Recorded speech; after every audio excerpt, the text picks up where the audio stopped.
All right, man. So, Buddy. gun safety. Yes. You know, where does it begin? How do we get people to become more educated about this? Where does it start?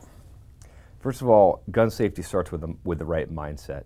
And our mindset, the public's perception or misperception about guns is all over the map. First of all, Derek, a gun is a tool, all right? And a tool, like anything, you have to know how to use it. I mean, you wouldn't put a gun into the hands of a child, of course, nor would you put a circular saw. But a circular saw is a real handy tool if you're building a house and doing some wood framing, but you gotta know how to use it. And so safety around guns starts with a mindset of safety and how to properly use that gun, that tool, in a safe manner. And so we've got to teach our kids and the public, or anybody who's interested in guns, on the proper disciplines. With discipline comes trust. But with trust, getting to use a powerful tool like a gun comes responsibility. And that's the key. It's the mindset. That's the mindset of the safety and the discipline that we've got to ratchet that level up. And I'd like to bring that message out to the public a little bit more. Okay, I would like to see that done as well, because I think the biggest issue is ignorance when it comes to any tool, whatever that may be, but specifically with guns, because they're such an efficient tool and they can be used for bad. And accidents, as we saw recently in Florida, can be very, very costly. So that conscious level of safety has got to get ratcheted up somehow. This is a mindset thing, and this is where we've put our heads in the sand, especially in states like California, New York City, where guns aren't really part of the culture.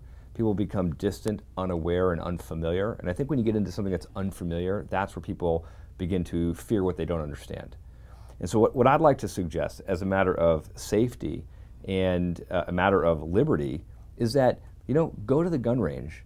Go take a lesson. Hire an ex-military person who you trust, who you know has skills in gun safety and how to use a gun properly. Hire a police officer. Pay him, let him make a little extra money on the side, teaching you on the safe way to use a gun, how to stay out of trouble with a gun. Bottom line is that when you know how to use a tool properly, that's what it's for, and it's there to help you. All right, so we need to raise our awareness. We need to raise our discipline with guns, and I think that's where we'll minimize the accidents. I'll tell you, Derek, in the SEAL teams, we are maniacal about safety. Maniacal. How so? Some people see, I think, movies, and they think that the SEALs are cowboys, or they think that they may be out there just running like crazy, or that the rules don't apply to them. There was a movie, gosh, I've drawn a blank on the name of the movie, but there's a scene, and there's well, in this movie, it was a Delta Force operator who was walking around without his gun on safety. And, an Army major or somebody walks up to them and says, hey, your gun's off safe. And the guy goes, my finger's my safety. That's a really poor example. But that's what creates this idea that some people think, I think Special Forces guys walk around like the rules don't apply to them. Actually, in the SEAL teams and in the Special Forces community, our discipline level is higher. It's way through the roof. There are certain things that we dispatch with, but around guns and safety, it's through the roof. And I'll give you an example. An AD, an accidental discharge, some people will call it an ND, a negligent discharge. Some people say, oh, there's no such thing as an accident. You were negligent. So AD, ND, potato, people have different opinions on that. But it's a big deal.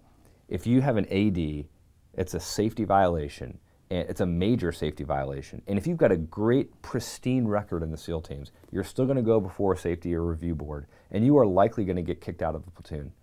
If you have a pristine record, you might stay in the platoon. But if you had 2 ADs, for sure, you're gone, for sure.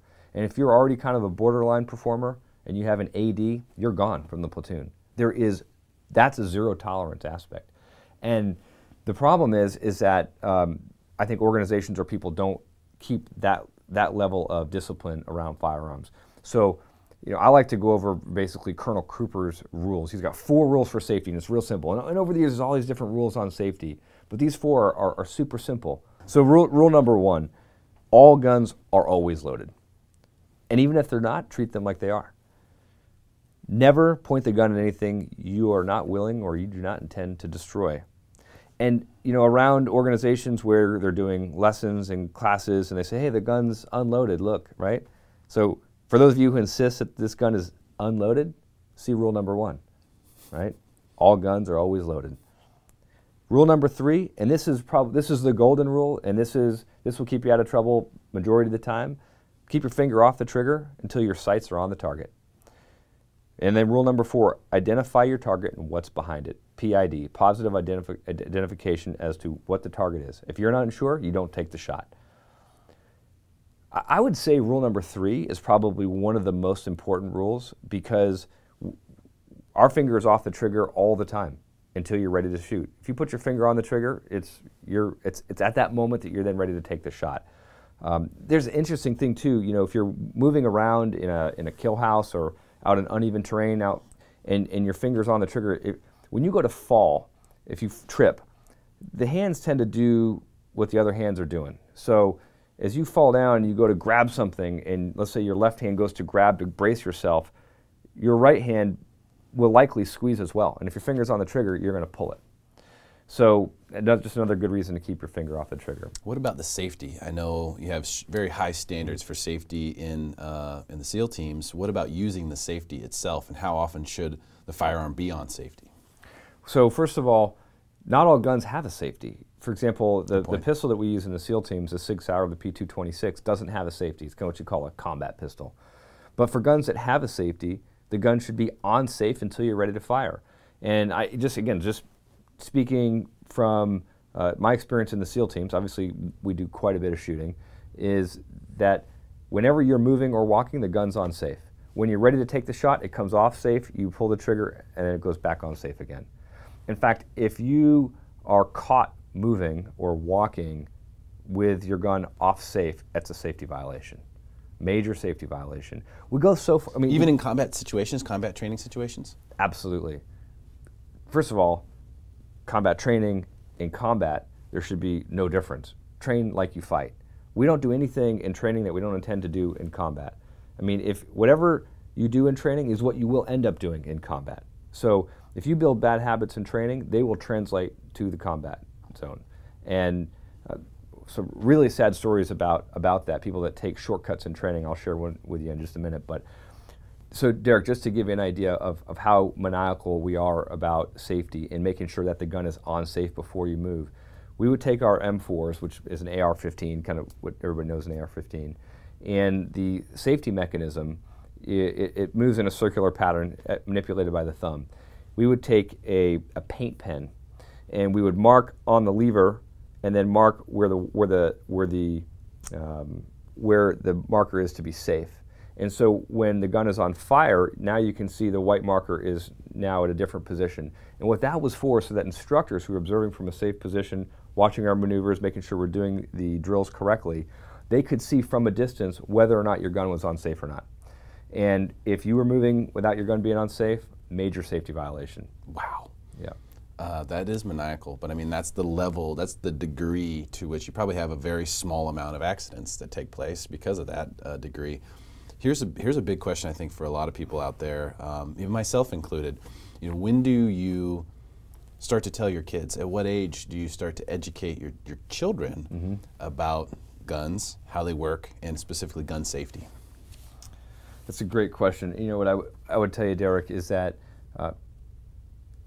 now, immediately, they're never too young to learn proper safety around guns. I mean, would you not teach your kid about sticking their finger in a light socket?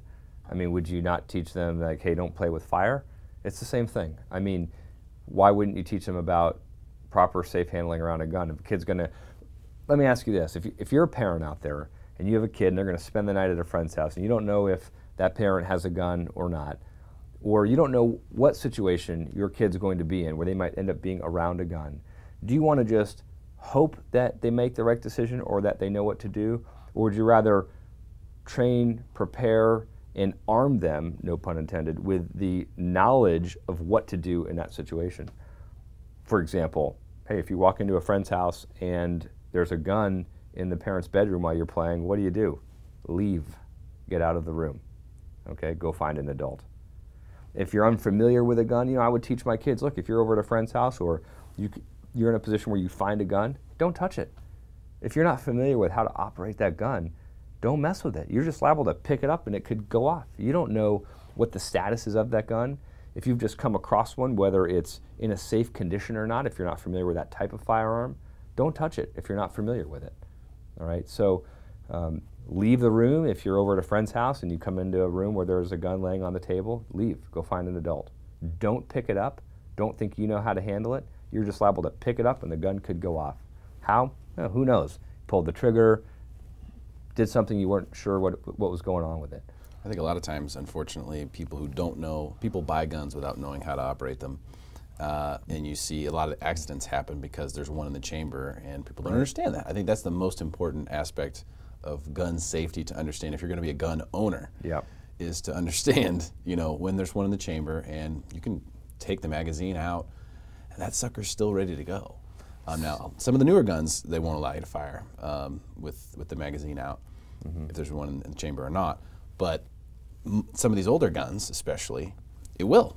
Certain states like California, who's one of the greatest infringers of the Second Amendment that exists today, and this is just typical of what I would call a nanny state, pass laws to try and save people from themselves.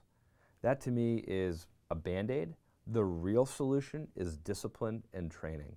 So teach your children proper discipline and safety of handling a firearm. So California, for example, wants to create a law that requires that manufacturers now manufacture a gun that doesn't allow the gun to fire unless if the magazine has been removed.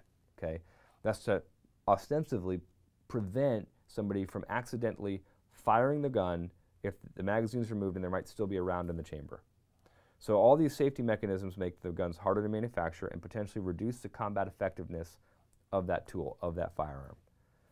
I would submit to you that the better solution is training and discipline, and follow Colonel Cooper's 4 rules. Treat all guns as if they were loaded, even if they're not. Never point the gun at anything you don't intend to kill or destroy. Keep your finger off the trigger until you're ready to shoot. Positively identify your target and what's behind it. If you follow those rules, I don't need a California law requiring a manufacturer to make a gun that doesn't allow the gun to fire with the magazine removed. If I treat this gun as though it's loaded, whether there's a magazine in it or not, problem solved. So do you think that people who are applying to become gun owners should have to go through more rigorous training? That's a great question about liberty. I'm the kind of person who doesn't like living in an HOA because I don't like the rules saying, like, you can't do this. I want to live in a community where me and my neighbors take pride in ownership, and we take care of our yards and we take care of our houses, but there are lots of people out there who don't have proper discipline. I think a gun safety class is a reasonable measure. I advocate, and see, I would rather, through messages like this, reach the public and hope that people would say, oh gosh, there's a Navy SEAL who has tons of training in firearms, who knows what he's doing. And let me tell you what's cool. Let me tell you what's badass. Let me tell you what's honorable. Let me tell you what I respect. Discipline in the use of a firearm. Why can't we just instill that virtue in people rather than saying you have to go take a class? Hey, take a class. I'm telling you, take a class. Take many classes. Become good at your craft. Become an expert at your craft. Know how to use and utilize that tool, that firearm, to the best of your ability. I don't need a California law to tell me to do that. That's just what you ought to do. There are some idiots out there, but we still let them drive cars, and we still let them drink, and we still let them procreate and have kids. We don't pass any laws that stop them from driving or having kids, do we? It's well intended, but it tramples on liberty. Again, why don't we just all raise our game? Why don't we just reach out to the guy next to us and go, hey man, that's awesome. Hey, let's all just follow the rules together. Let's all have awesome discipline together. That's badass. Let's create a culture. Let's create a culture that doesn't put our head in the sand and be scared and run away from guns, but rather one that embraces it, understands the disciplines, and elevates and lifts up the virtue of discipline around using a firearm. That's what we need to do. That's what we need to instill. That's what I would instill in my kids. Any kids or parents who have kids who want to learn more about guns, you're in my area, I'd love to spend time with you. I'd love to teach you and your kids about safe use of firearms. Safe use of firearms and how to use that firearm effectively. So that if the time comes that you need to use it, whether that be for target practice or to defend your life, you know how to use it effectively. I would love to teach you how to do that.